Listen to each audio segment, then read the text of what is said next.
Every good true crime story starts with a 911 call, but what if the one person who should have made that call didn't? It's a decision you'd never think that could land you in trial, but for Linda Stermer, it did. It wasn't just the missed call that raised the suspicion, it was a puzzle of evidence that followed. We're going to try to put that puzzle together for you on the Comm Center.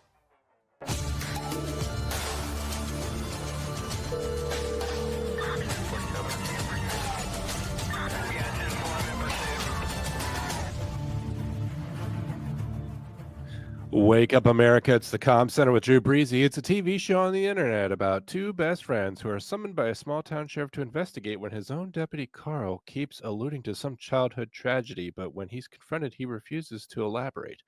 I'm John. I'm an actual 911 dispatcher. I've been doing that in my community for 10 years. I'm joined, as always, by my partner, former Lieutenant Andrew Baxter. He goes by Drew Breezy on the internet. He's an authentic cop.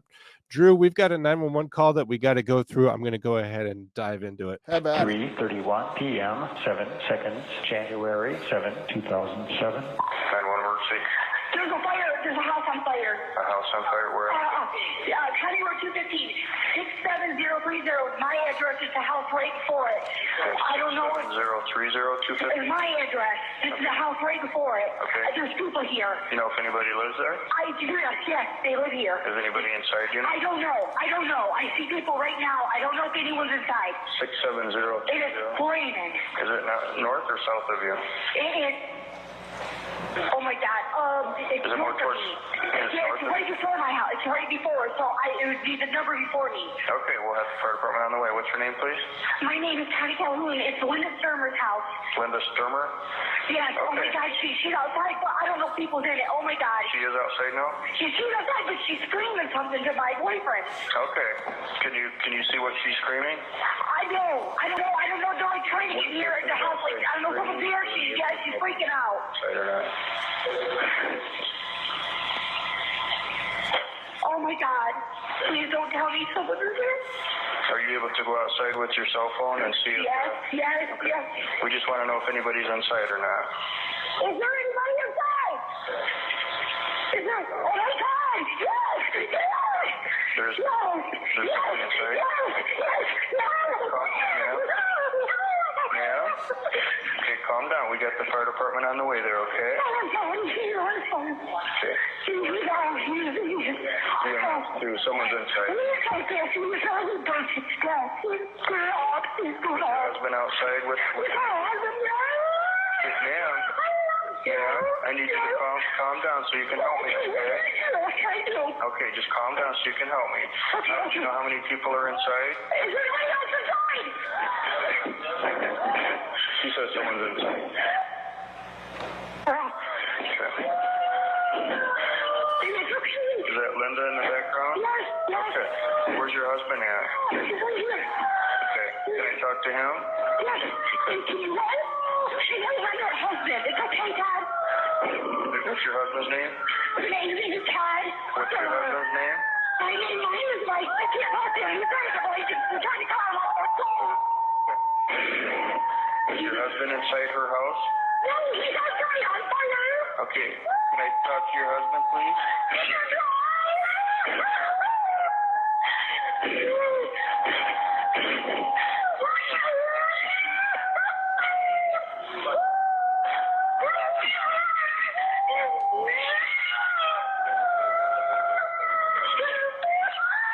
Johnny?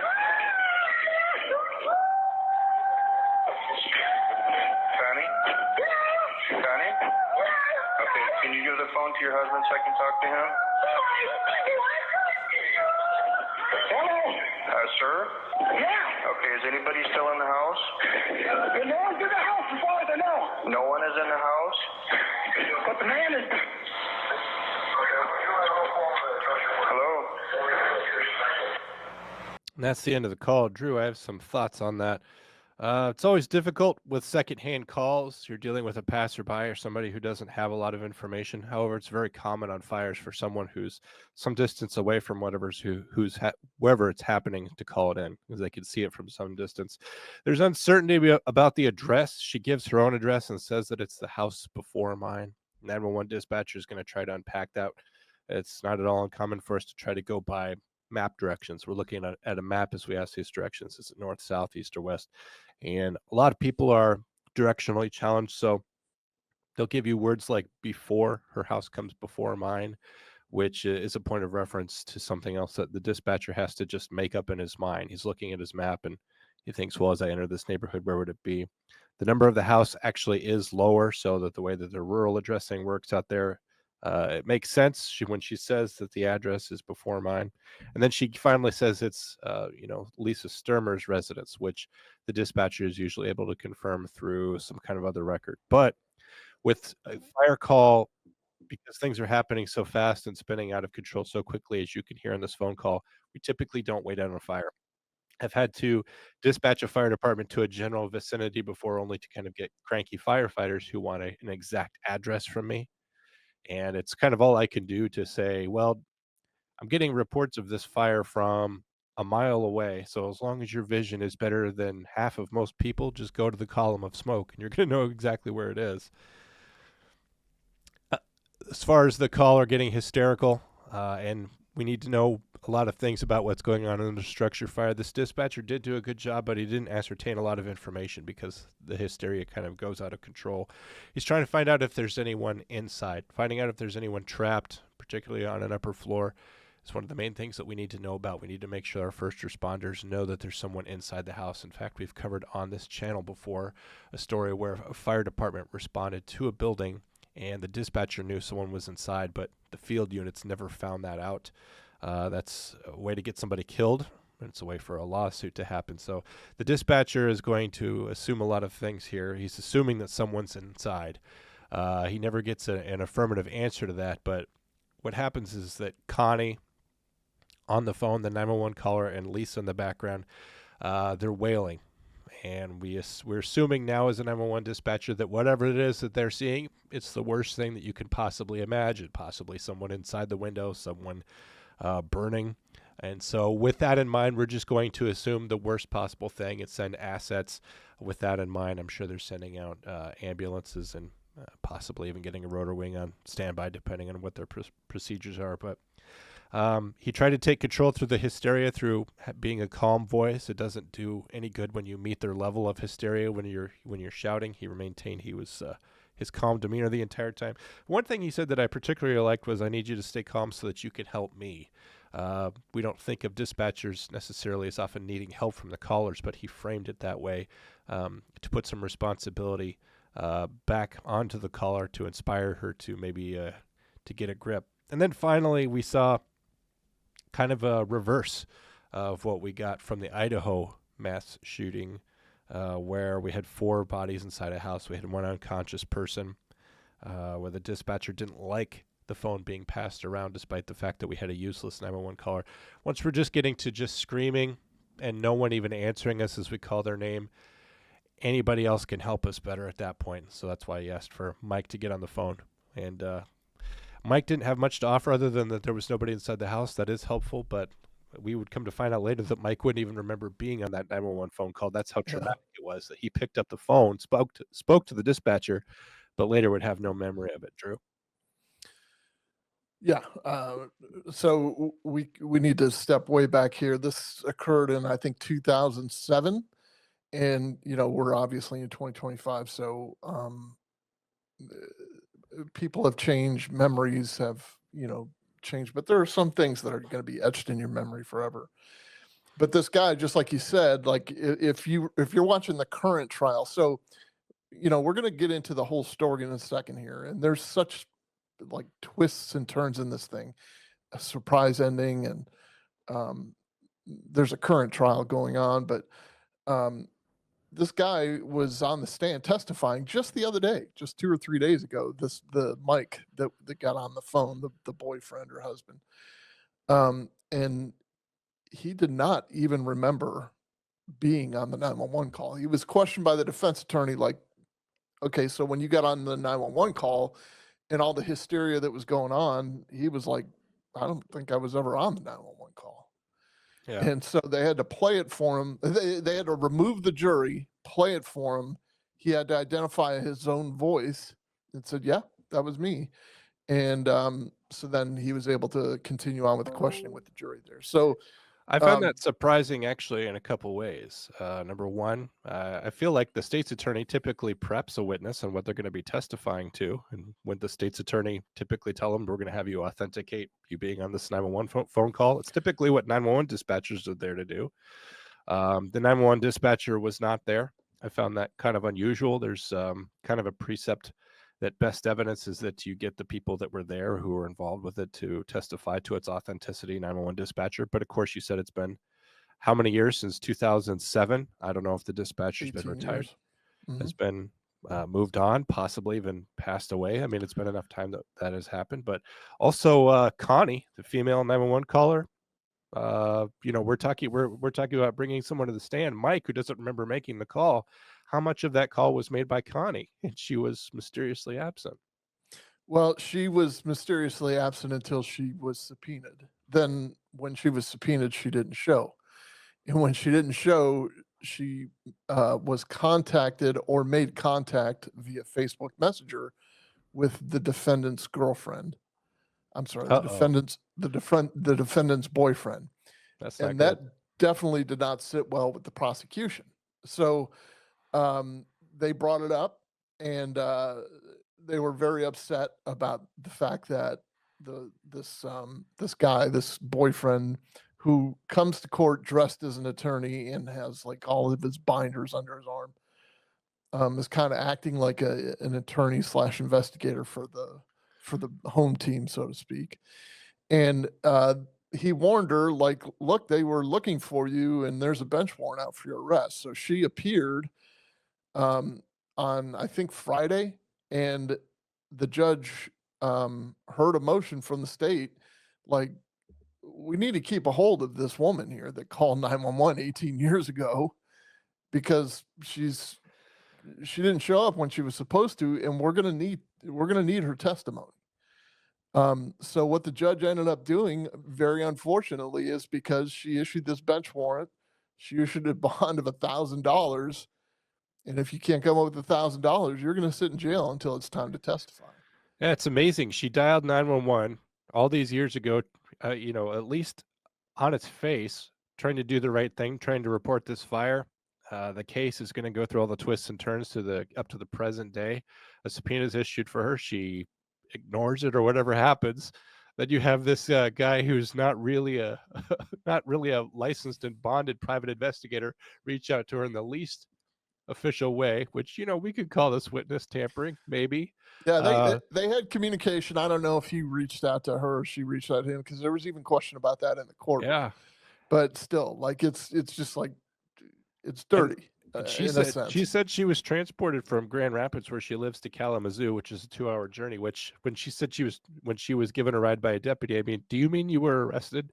I don't know if most people know this, but when a bench warrant's issued for your arrest and you're resolving the warrant, you're being arrested. So if you ever Yeah. wondered if you've ever been arrested before, if you had a bench warrant out for your arrest and then you took care of it, you were technically arrested, even if they didn't go through all the stuff with handcuffs. So yeah, so then she because some issue about her ignoring the subpoena and everything else going on, they hit her with $1,000 bond. Can you imagine dialing 911, doing the right thing, and then because of other people's problems, as she phrased it, she's exasperated with the judge, saying, I've got my own stuff going on, and I don't want to be in jail over other people's problems 17 years later. I thought it was interesting and amazing.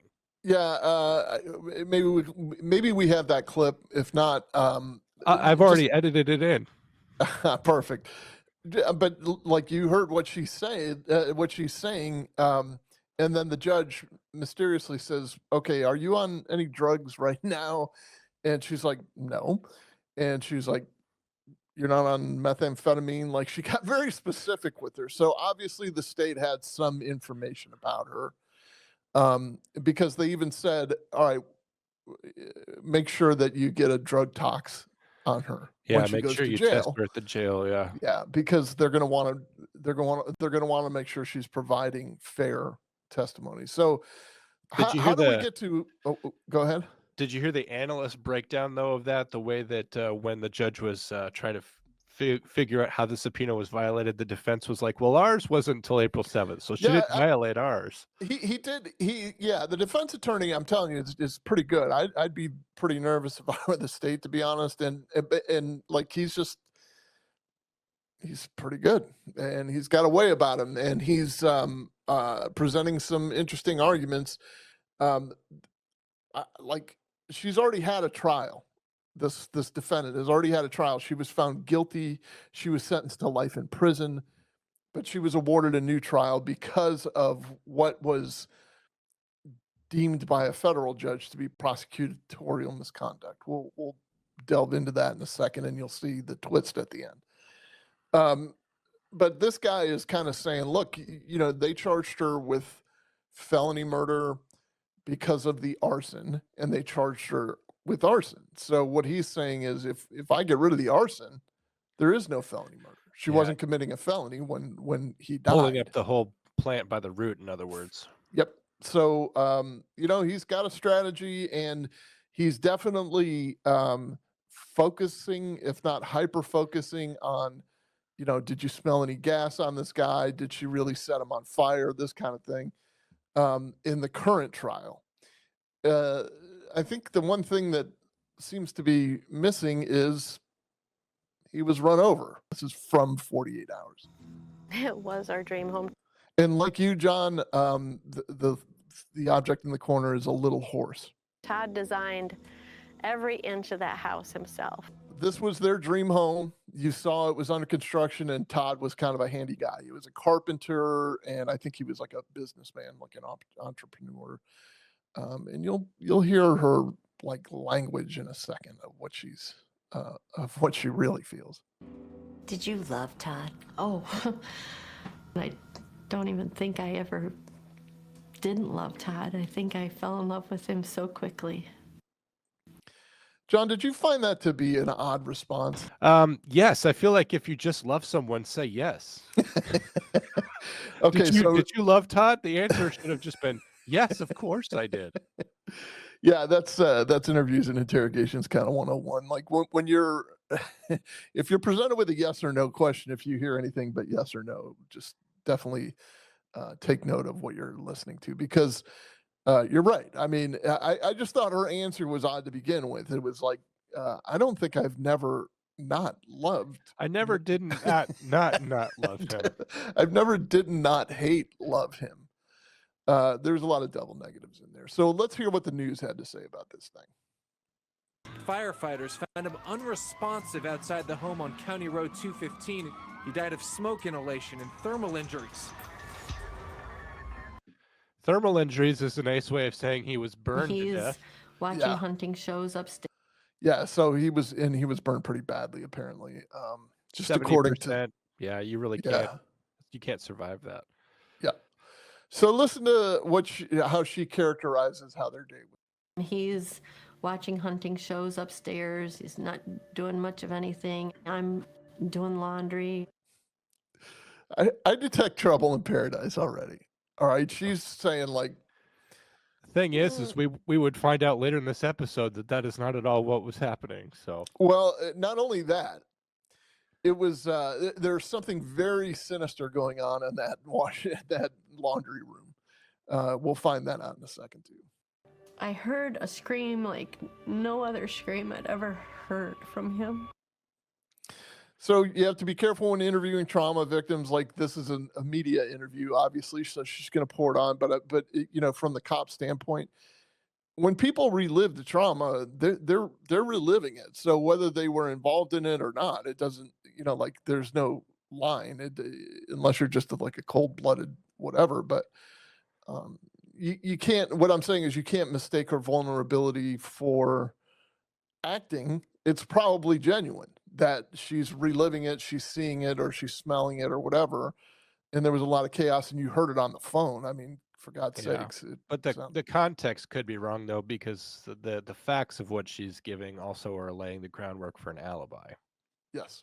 Just rushed upstairs to see what in the world happened. So she's saying, and the other thing that I found out too is she's making such a big deal out of the separation between the two. Like, I was nowhere near him. He was upstairs. I was way downstairs doing the laundry. He was up there doing nothing, and I was doing something. But the separation is important because she's wanting to paint the picture before it even started. Like, would anybody really ask, where were you in the house when this all happened? Is that just like a common question? Because I don't know that it is. And she's offering like right away, like, look, he was up here. I was way down here. And then I heard the scream and I ran up to see what happened. And as soon as I got around the corner, I could see a fire across the living room. So there was a fire across the living room. She rounded the corner and she saw the fire. I just rushed out of the house. But the house is on fire? You didn't think about calling 911? That wasn't my first thought. My first thought was to get out. Todd's going to get out. Now, that's actually somewhat believable, I think. I think a lot of people don't think about calling 911, to be honest with you. I don't know. I go back and forth on this. Like, I can understand wanting to get out to safety to call 911 because what else are you going to do? You know what I mean? Like, how else is the house? What is getting out of the house going to do to stop the fire? Yeah. And the fire is your emergency at that moment.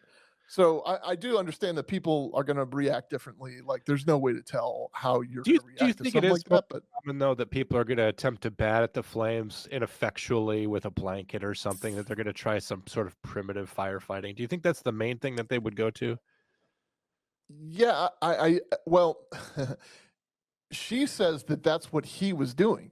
She says that I saw that he was fighting the fire, which again is telling so much of the story before you have any questions about it.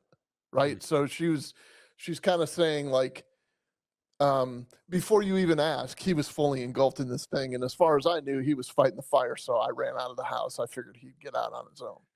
Right. You understand the leap I'm making there? All right. As long as he knows I'm out, he's going to get out. I thought, I've got to get help. So as long as he knows I'm out, he's going to get out, which is, I'm not doing that math. Like, if he's fighting the fire and you're that concerned about him, wouldn't you want to stick around to see how it turns out, or make sure that he doesn't, If I'm staying to fight a fire, I guess what I would want is help fighting the fire. That's what my mind would be. I don't know what other people would think. Yeah, or for someone to punch me in the back of the head and say, "You're not going to fight this fire. Let's get out of here." Right? Yeah. I got in the van and I started to back up, and then all of a sudden he's there and he's jumping around and he's patting himself. His skin is burnt terribly. Okay, so this is where it kind of takes a left turn. Because she's saying that she wanted to get out of the house and she knew he would get out of the house, but she's already in the van. There was a van parked out there, and we'll find out later why the van was there and not her car. But the van was parked out there, and the van already had the keys in it somehow. And she's saying there's little bits that she's skipping, obviously, but she's like, yeah, I saw him out there all of a sudden behind the van. Like, hold on a second. You just a minute ago said that you knew he would get out. So that to me implies that you're going to be waiting on the other side of the door to make sure he got out, right? Unless she's trying to imply that she's bringing the car to come pick him up chauffeur style. It makes no sense to me, really. Yeah. She's saying that the whole point was that she And needed I to get lost help. sight of him. I don't know where he went to. Did you know you had run over your husband? No. All right. I don't know how you can't know that. I don't know how you can lose sight of him, I guess is my point. Like, you're right, John, a little bit, but I just don't see how could you lose sight of the guy that's on fire, first of all? And like you're told since kindergarten, stop, drop, and roll. And you know what I mean? Like, or even so, you got this guy patting flames behind your van. Maybe it's not time to hit the gas and put it in reverse. No. And what's really weird is that we have some discordant things going on. So this is pretty confusing, particularly if this is your first time hearing it. But she talks about how, and maybe this is coming up in the video, about how the terrain was so messy that she couldn't get the van going. So that's how we get the whole back and forth over her husband thing. So if the terrain's muddy and messy, throw the guy to the ground. Like that's what I would think, like you said, stop, drop, and roll, and that would all just sort of be helpful. But why would you try to get the vehicle rolling if he's not inside of it? There would be no reason to do that. And having his weight inside the vehicle is going to help you get going anyway. So there's so much frenzy here. You have to try to figure out, like, is she just out of her mind with panic, or is she just are these just bad lies to cover up a terrible murder? Yeah. So to fill in a few blanks, also, what they're saying is that she was in just a t-shirt and athletic shorts and socks, and the temperature in Michigan where they were is I think it's outside of Kalamazoo, but they were it was cold. It was like it had started out as a cold, rainy morning, then it turned into a cold, rainy slash snowy afternoon. And so that would indicate that the ground is moist, especially if she's trying to tell you that she was stuck, which, people probably haven't, don't know this, but she's saying that the whole reason that she was moving this van to different terrain is because she didn't want it to get stuck, or that it was stuck. Well, if it was stuck, that indicates that the ground was soft. And if the ground was soft, that indicates that the ground was wet. And that's where the person on fire probably is best served at that point, in my opinion. Call me crazy. Sure She would. panicked, she says, and escaped through the front door with no shoes or cell phone. An important point: no shoes or cell phone. So what is your definition of going to get help?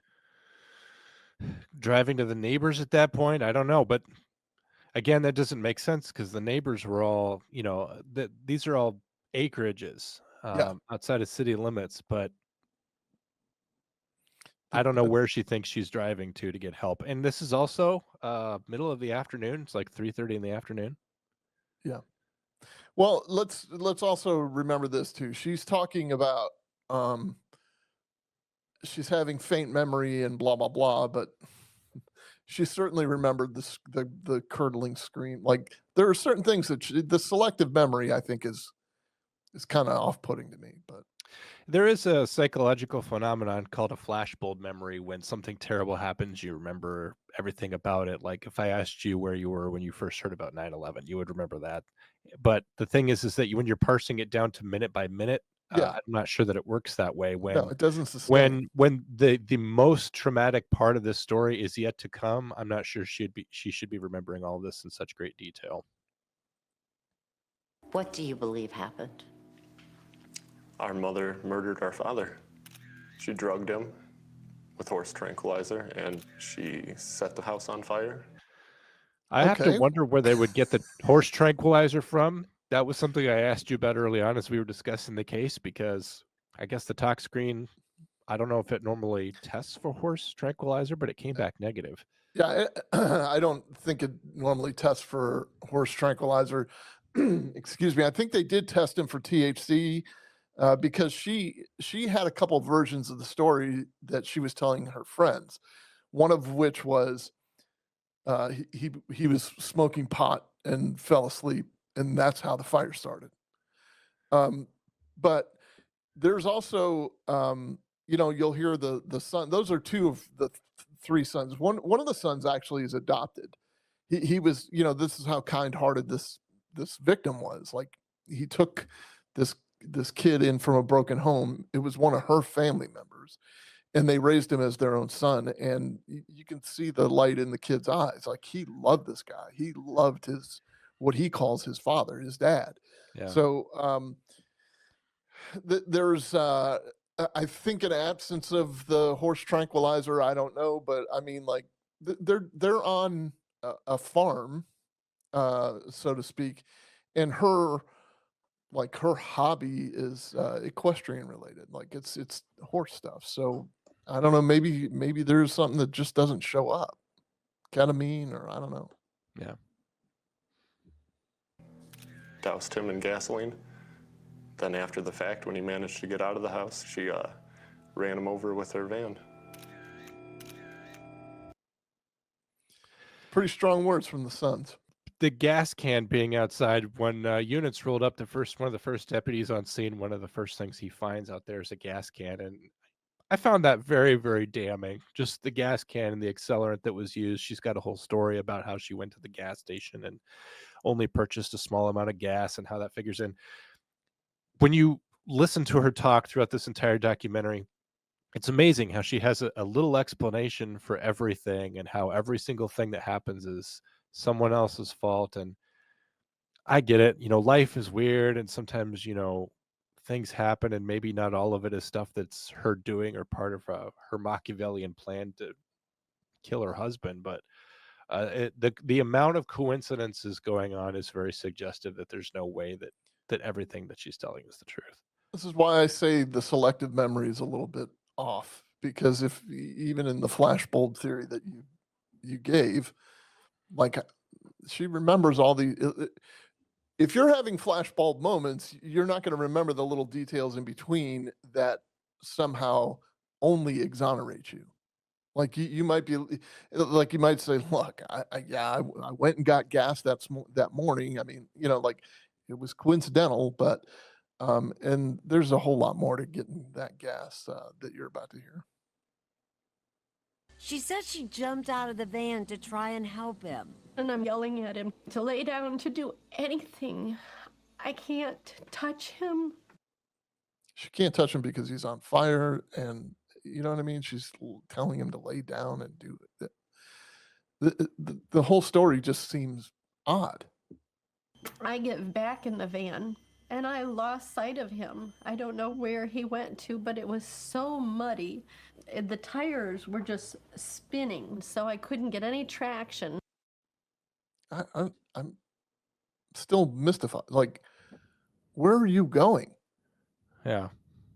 But And the deputy who first arrived on scene said that there was no issues with the traction when he approached the house. That's true. When emergency medical technicians arrived, they tried to save Todd. And they said they couldn't hook up a defibrillator to him. He was too badly burned. Oh, I mean, see, like right there, that's an example of what I'm talking about. Like she's looking down, she's looking at his crispy body, like reimagining it, like transporting herself back to the scene at that moment.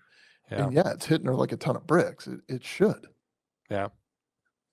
I mean, whether she's responsible for it or not, I mean, it's going to. I'm sure even if she is responsible for it, I mean, you can feel more than one way about something you've done. People have done terrible things that they feel regret about, even if they wouldn't undo it or take it back. I mean, people are complicated. So she could have killed this guy and still had some remorseful feelings, particularly looking at the handiwork of it. I mean, killing someone in your mind, deciding that you're going to take someone out is one thing, but then actually seeing how ugly death is, particularly in this fashion, is a whole other thing.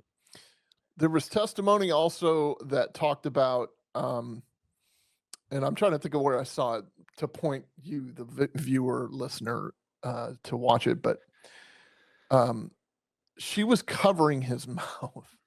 So when she talks about the defibrillator and she talks about the panic she was in and how she was just like in the moment, but and they couldn't put the defibrillator on her, but she was also covering his mouth, like so that he couldn't say anything.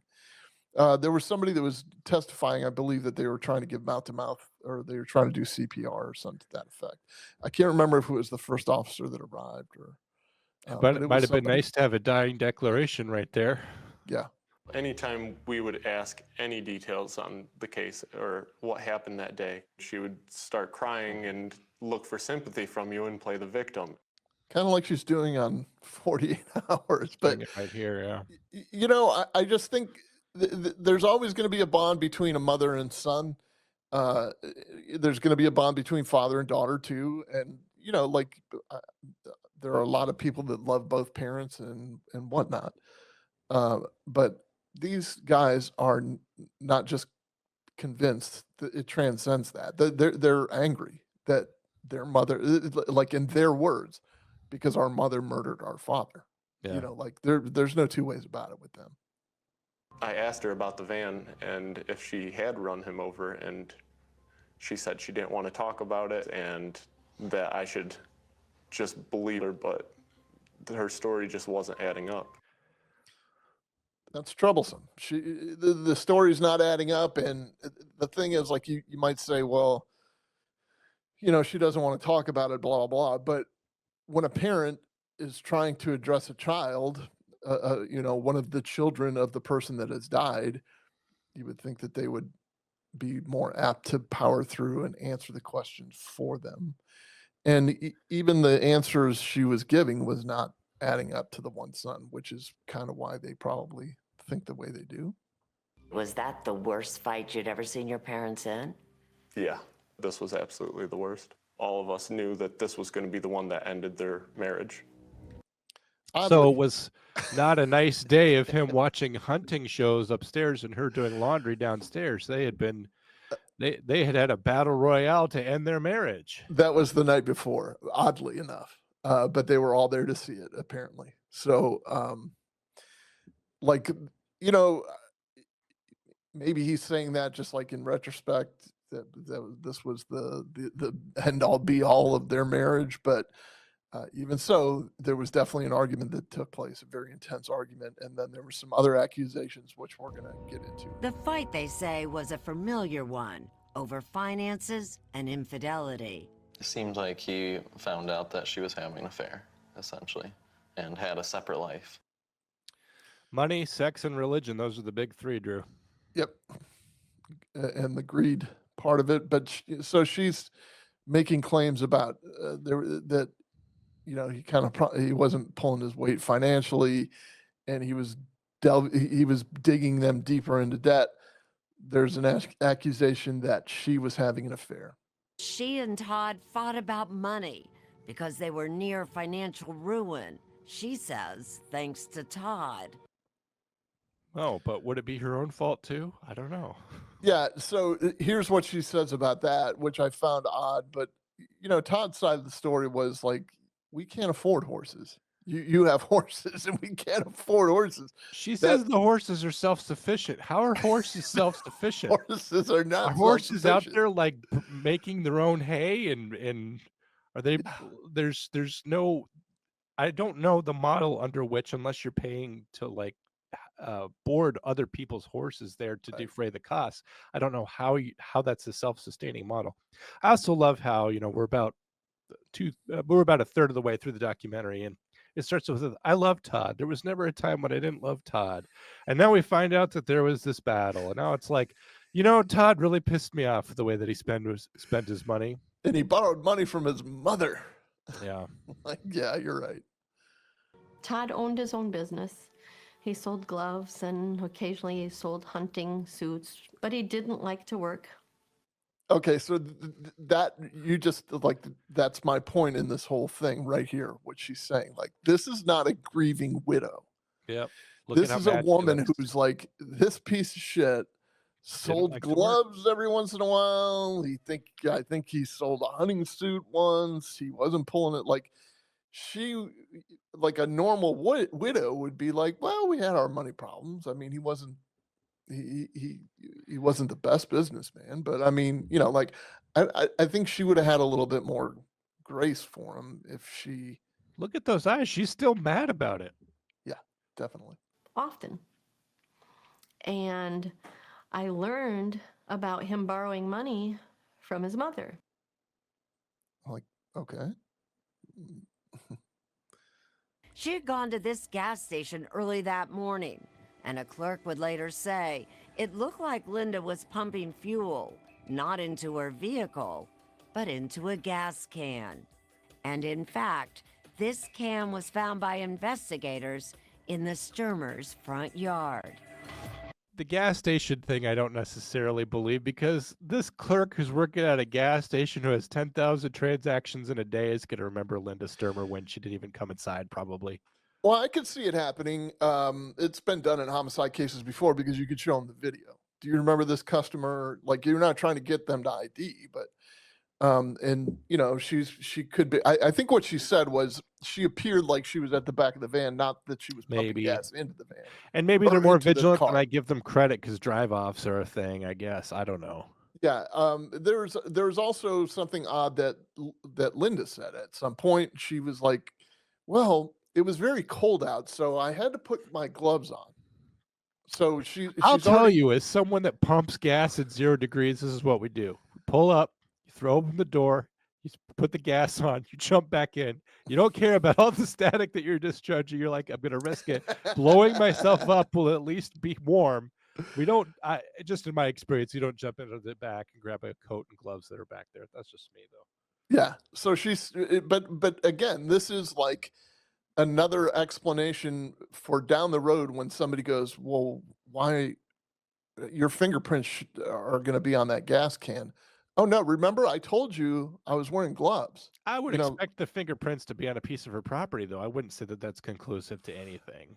I get it. She's not thinking that way. She's thinking like, I need to cover all of my bases, and people would never think of that.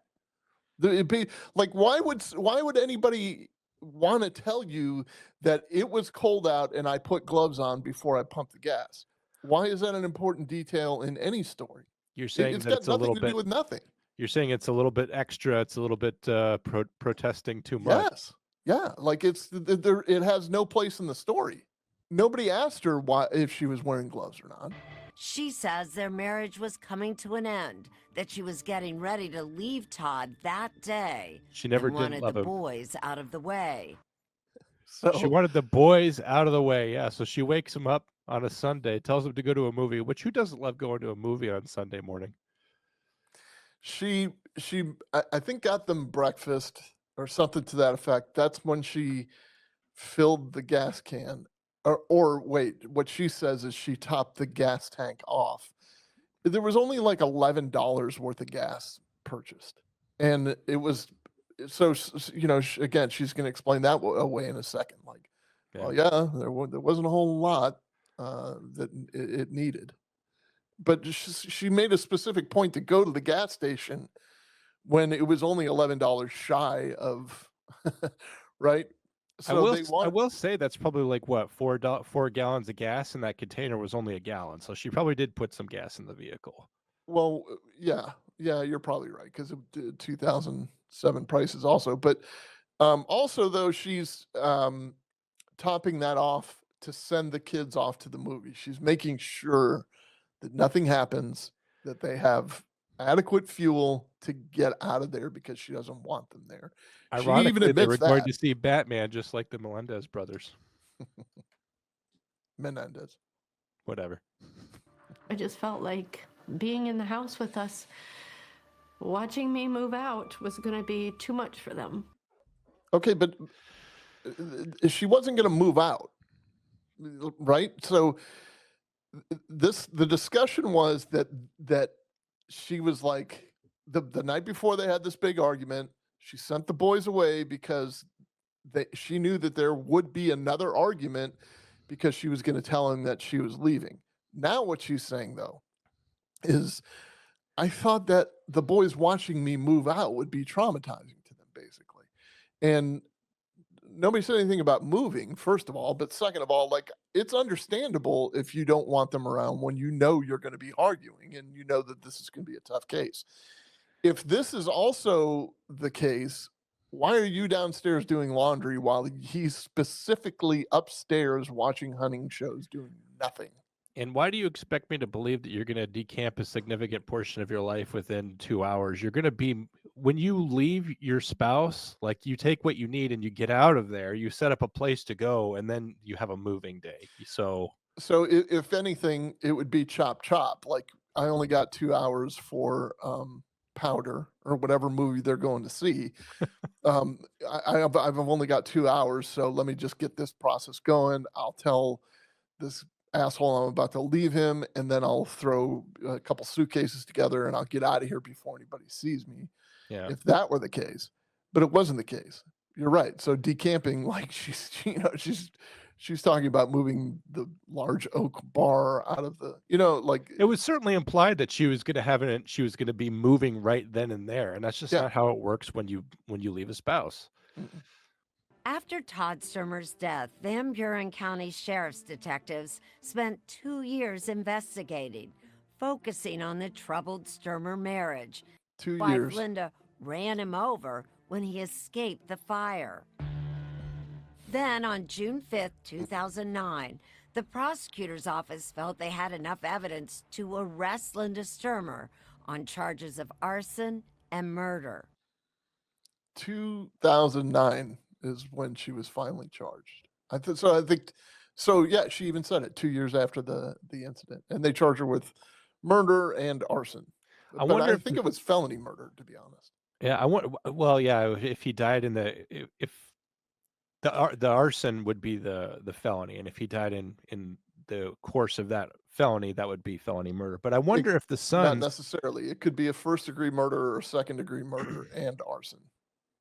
It could be two separate incidents. The felony murder would be like the least, like Oh, it there would be was the no, smallest thing. Yes, of course. that's what I'm saying. There'd be it would be like there was no intent to kill him. She was in the process of lighting a fire, and he died while Yeah, he was doing right. it. That's what a felony murder If is. they wanted to make the case that the whole deal was like trying to get rid of the house or something, Yeah. that would be the main thing. But I wonder if the sons thought that the entire time, like for those 2 years, what were their doubts like about what went down with their mother? If Man. she's not answering questions about how he wound up under the Econoline van, are they wondering this entire time? And then the indictment just kind of sealed the deal for them in their own minds. And the daughters, like, obviously have broken off and support their mother 100%. Like, there's no two ways about it. She didn't kill him. The sons are like, this dude killed our dad, and they share a mother. You know what I mean? They have a mother in common. It's just that the father is different. So I don't know. These girls are just kind of like, yeah, we support our. So the point is, this ripped an entire. This is why the price of murder is so costly. This is why the price of murder is like in the teens of millions, because Yeah. you're talking about the mental health, counseling of 5 different children and a prisoner and all this other stuff. This is why they cost so much. You know what's amazing to me though is comparing the sisters talking about the incident with the brothers is that, and I don't mean to necessarily go down a sexist track, but the boys appear to be a lot more. They almost appear more objective and rational. They're like, the story doesn't make sense, and the girls are like, we believe our mom. It seems to be just, and neither perspective is necessarily wrong, but it just seems like if you look at it rationally, the story just doesn't add up, and where the girls are just going to stand by their mother no matter what. Yeah. And again, those were her daughters coming into the marriage. So it's mom and stepdad versus the the 3 sons who are, this is my mother and this is my father. Yeah. I went to go say goodbye to our father. She physically stopped us. She said, "No, he's sleeping. Don't go over there." I thought he was They watching now Hunting Show. believe their dad. Okay, so this is the other point, though. I thought he was watching hunting shows also, but she's like, no, don't go over there. He's sleeping. Wait a minute. This is the biggest J.O. on the planet to you. This is the guy you hate, the one that ran you financially into the ground, that is forcing you to send your kids to the movies that you have to top off their car with gas for. Don't disturb him. but I don't. He needs his rest. Like he just guy needs his rest. Like don't wake him from his nap. She kept those. That's probably why those boys are so bitter. She kept them from the saying final goodbye to their goodbye. father. Yeah. Had been sedated. I believe that he was drugged, is because he was clearly incapacitated in the living room. So there is talk, like I said, she shared different stories with different people, but she shared 2 different stories with one person who recently testified.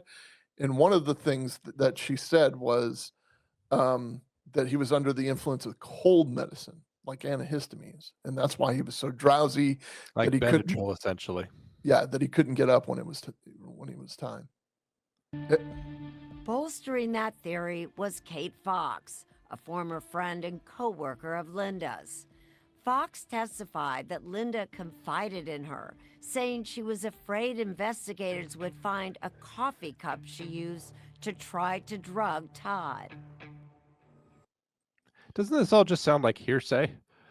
That's pretty compelling, though. When she tells her friend that, God, I'm a little bit afraid that they're going to find this coffee cup that I used to drug my husband with. Well, there's a twist to that too. Kate Fox also provided a motive for murder, telling jurors that at the time of the fire, Linda was having an affair with a coworker named Chris Williams. Okay. There you go. She was asked point blank by the 48 Hours interviewer, were you having an affair? And she was like, not during this time. Not till later. But the thing is, this Chris fella got on the stand and said, oh yeah, we were. We definitely were.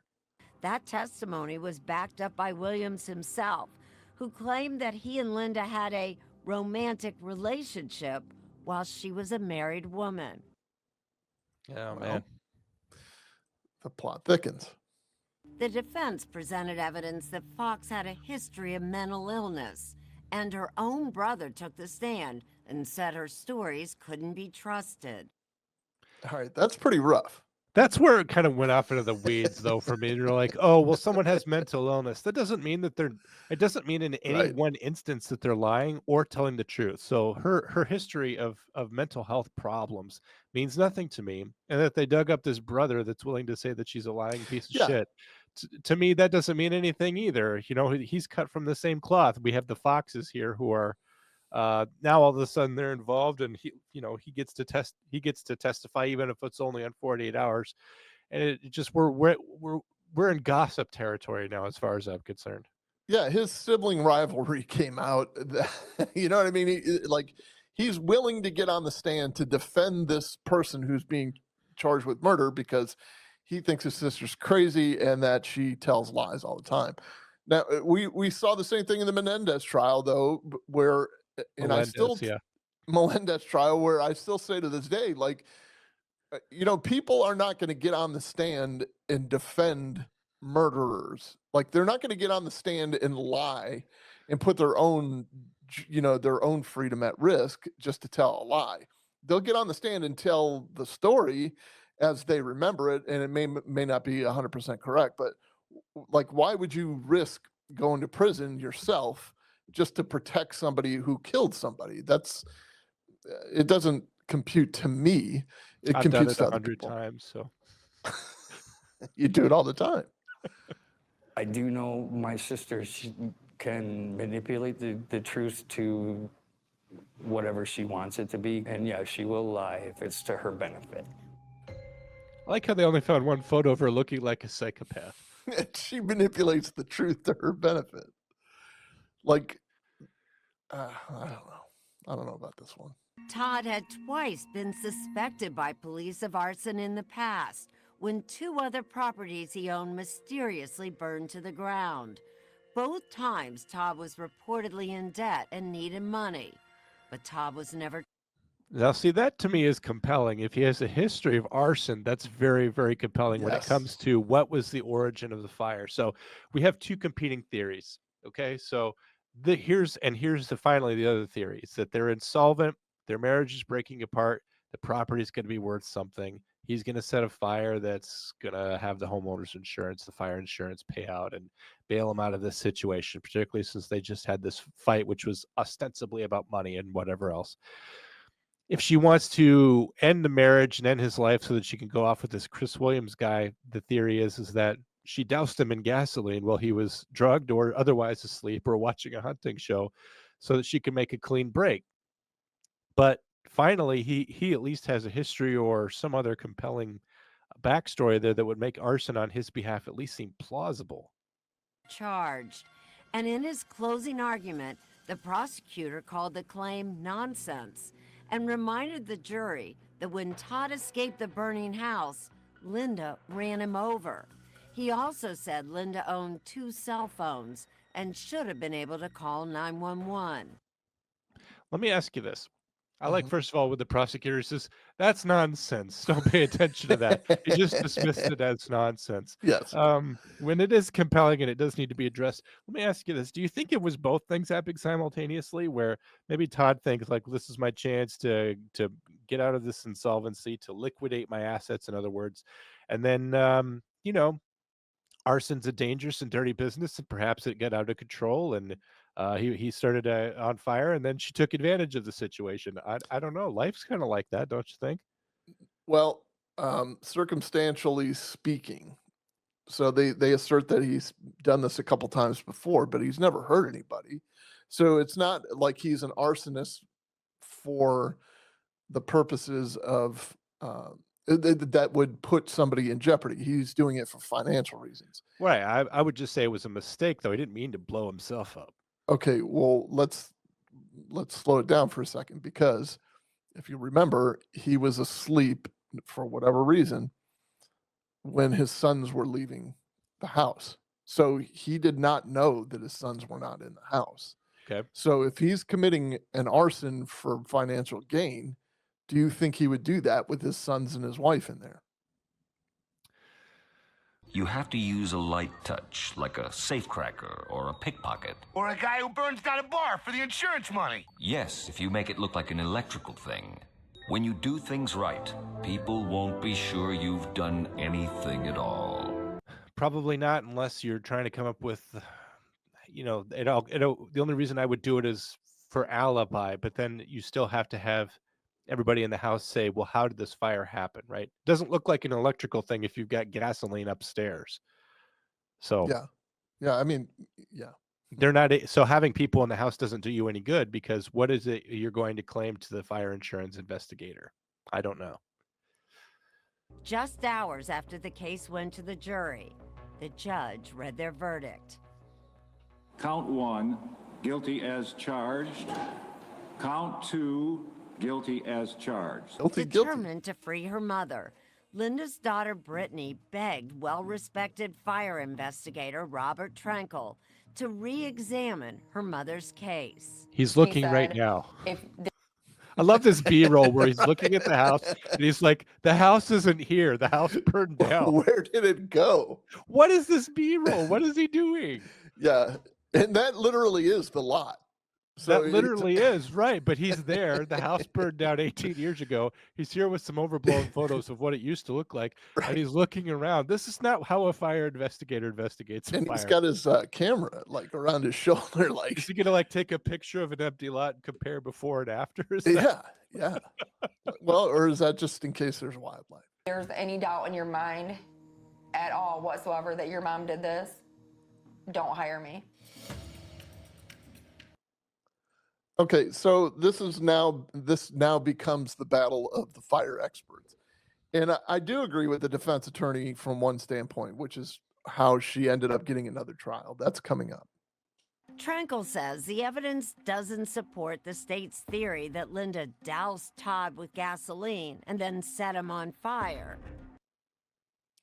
Doesn't support the theory. I've asked probably 30 or 40 people who are firefighters, investigators, and they all laughed when I told them about somebody getting out of a building after they've had gasoline poured all over. But wouldn't you know that as an expert anyway? Like, why are you asking? Yeah, why are you asking volunteer firefighters in the area? I presume not only that, but there's a difference. Okay, so you can be doused and soaked in gasoline, and then you can also have it splashed on you. Like if you're getting splashed, then you're going to get superficial burns, which that and better is what Todd got versus being soaked in it. And to be soaked, you also have to just sit there and let someone pour it all over you, which of course Todd's not going to let her do.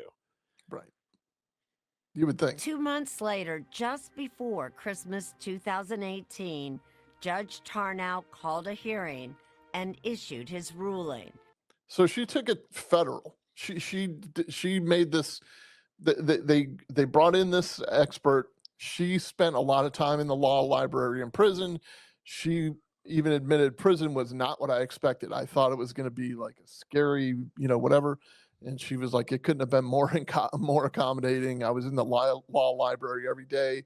People were giving me cases that were similar to mine to help me out. And she actually ended up authoring her own petition, which then was adopted by, I think, another attorney, and that got put in front of a federal judge. And essentially what they say is the prosecution should not have said things like she was a malicious liar, that that she shouldn't have said that. Well, we'll let the judge explain it. I think we have that in the clip here. He found the prosecutor was wrong, telling jurors that Linda had 2 cell phones when there was no evidence of that. So No where did that evidence she come had from? 2 cell phones, I guess. I mean, And he also found fault with the defense, saying Getting failed his client by not calling a fire expert. ineffective counsel. So, like a couple of the other trials we've covered, like Hannah Payne, Oh, it's very common. If you get convicted, if you don't argue ineffective counsel, then you're your own and ineffective counsel. Always The- go for that. yeah, Just I say get you're it. right. This is a little different though, because this involves an arson and somebody making a determination that it's arson, and he, meaning her first defense attorney, said, "We don't need our own expert. Yeah, they We should have need had to a attack their expert." yeah. And We it's should have. They should have had a battle of yeah, experts, right? right. The judge also pointed out that although Kate Fox's trial testimony was incriminating, she did suffer from mental health problems.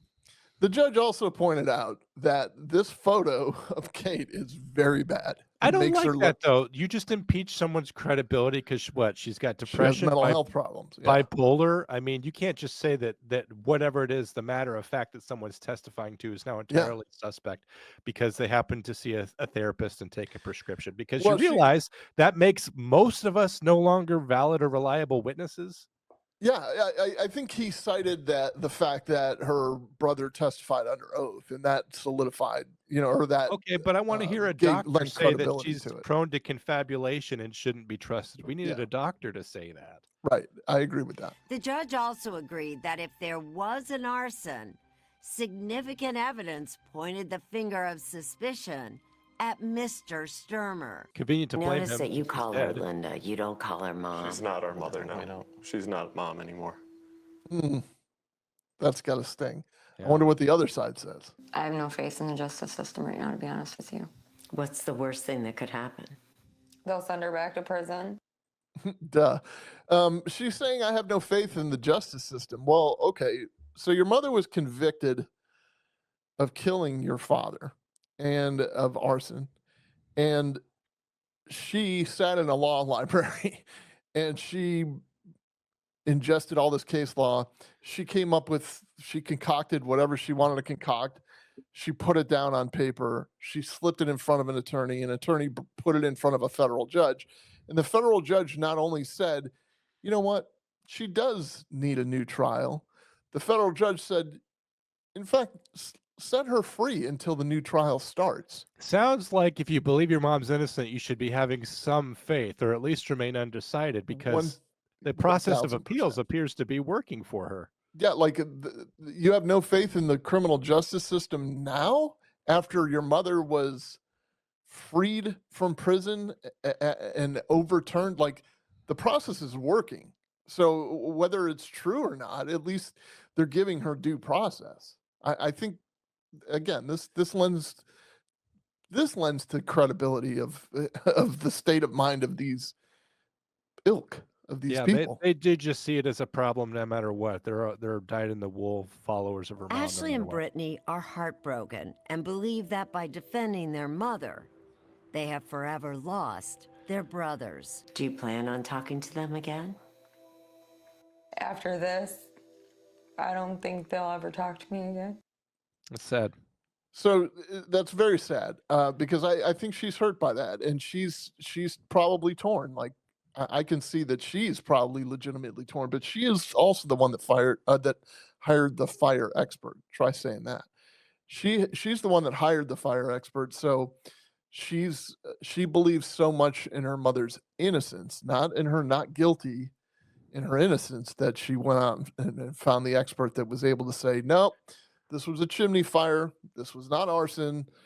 Like, he had nothing to do with it. And there's issues with the clothing. So the 911 call that you heard, Mike Matheny's girlfriend, Mike Matheny owned or was he worked in a junkyard, and he would be pulling parts off of cars all day long, which means he would get grease and gas and oil on him. Right. So the clothing that when he pulled up to the scene, and Linda's out there freaking out, you can hear her freaking out. They finally discover where the guy is because she ran over him a couple of times apparently. So he took clothing out of his car and laid it on him because of just probably for privacy reasons, probably because he was tearing his clothes off as they were burning. So there would be a couple reasons for that probably. And what the defense is saying is when you say that the victim had gasoline on his underwear, on his shirt or whatever, well, it got transferred from this guy, not from Linda, because Linda was free, was scot-free. She didn't have any gas on her. Here's the odd thing though, John, to bring it up with a tidy little bow to end it. What was in the washing machine that she was washing? Well, I can tell you that there were rags discovered in there, and rags that had gasoline in them. Oh, Mike Matheny didn't put those in the washing machine. No. And she made a point to tell everybody that she was doing laundry. And in fact, you'll see there's stock photos of the crime scene at the beginning of that 48 Hours piece that show there were rags in the burnt out washing machine. And they had gasoline on them. They tested positive. Her for own fire gasoline. investigator at one point says that you really can't get rid of gasoline. That it's one of anyone who's touched the pump where there's been a spill, it's on you for the rest of the day until it completely evaporates. So, him saying don't hire me if you have any doubt that your mom did this because ostensibly he's saying I'm going to testify to whatever I find and it could negatively impact you later. He should be investigating the gasoline that was inside her washing machine. Yeah, and just like the other side of that is they're saying what the defense is asserting is like that the transfer from the hoodies or whatever that Mike Matheny put on the victim is where the gas came from. But also he's testifying. Mike Matheny was asked directly on the stand, did you smell gasoline? No. So nobody smelled the gasoline on this guy. But so one side of the defense is saying, yeah, once the gas is on you, you can't get rid of it. The other side of the defense, same defense team, just different side of the mouth, is saying, yeah, well, if nobody smelled the gas, then obviously it wasn't there. But he tested positive for it. He tested his clothing tested positive for it. So, the prosecution is saying, so, this hoodie that you had in your truck or whatever, did it smell like gas? Did you smell gasoline when you were leaving your home before you pulled into their driveway? And he's like, no. Yeah. And he would know too that just the combustibility of that. I mean, Yeah. you take it as you will, but if you have clothes in your car that have the smell of gasoline on it, it's going to irritate you as you're driving, so you're not going to have that in there. He was going to the bowling alley, so I don't think he would leave that in there. No, he wouldn't, I don't think. So the ending is that she, in May 2020, the appellate court ruled that she would not, the conviction wouldn't be reinstated, which means she gets a new trial because the prosecutors made the decision, we're going to try her a second time. We think she did it. We know she did it. So we're just going to try her again. And now they're having to do this whole thing. In the meantime, she's free. She was free as a bird. So yeah, they let her out in 2019. And this 48 Hours episode says that she's headed for a new trial in 2021. But for whatever reason, it took additional time there for her to go to trial. Yeah, I wonder what it was. I mean, I wonder if it was like COVID or if it was, other evidentiary issues or whatever. But so what do you guys think? Do you think that Linda Stermer got a fair trial? Do you think that they got it right the first time? If so, leave a comment below letting us know how you think that trial went. And also, I want to know specifically, do you guys buy the fact that she ran over her husband was an accident? If you can believe that it was an accident that she ran over her husband as he was patting flames off of him, well on the way to get help, also leave a comment below. I would love to debate it with you. We always answer all comments. If you want to be a part of the show, you can do that. You can call our Jim from Florida hotline. You can call 848-COMM-911. That's 848-266-6911. And you can be part of the show. We do have 2 voicemails from Jim from Florida. So with your permission, Drew, I'll go ahead and play those at the start. Hey, John and Drew, Jim from Florida, calling about the Frankie Hildebrand case. Very, very tragic and disturbing, obviously. There's just trauma everywhere in this case. Kudos to that caller for keeping it calm and very descriptive when he was calling it. You could hear the stress in his voice, as you aptly pointed out, and just amazing. Child was incredibly resilient to stay calm and focused. Unfortunately, I think he said that it was his fault during it, but definitely not his fault. Anyway, thanks for doing that. Keep up the good work, guys. One thing that is amazing to me is the resiliency of children. They were in that horrible situation, and I don't know if they were resigned to their fate or if it was just normal for them, but it does create a resiliency in people that sometimes they can use later in life. There's many studies out there that people who are in helping professions come from backgrounds just like that. So you don't want to see resiliency built up that way, but that is often where it comes from, Drew. Yeah. Can confirm. I was going to say ditto. We'll go ahead and play the second call from Jim. Hey, Drew and John, Jim from Florida again. Drew, thank you for the kind comments about the cop killer and the arrest. I appreciate it. It wasn't only me, as always. I was just a very small part of a lot of things.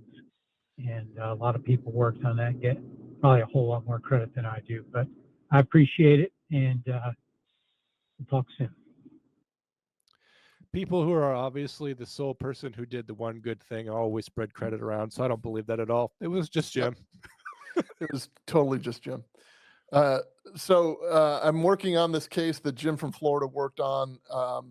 It's going to be huge, but it's a tremendous undertaking. And he's even having to guide me where to find some of the stuff, because the records people are following their rules, or they're just not completely understanding what I'm looking for. So that's coming in the pipeline, the Dexter Livingston case. I can't wait to bring it to you. I've read most of the report. It's, the pages are in the thousands.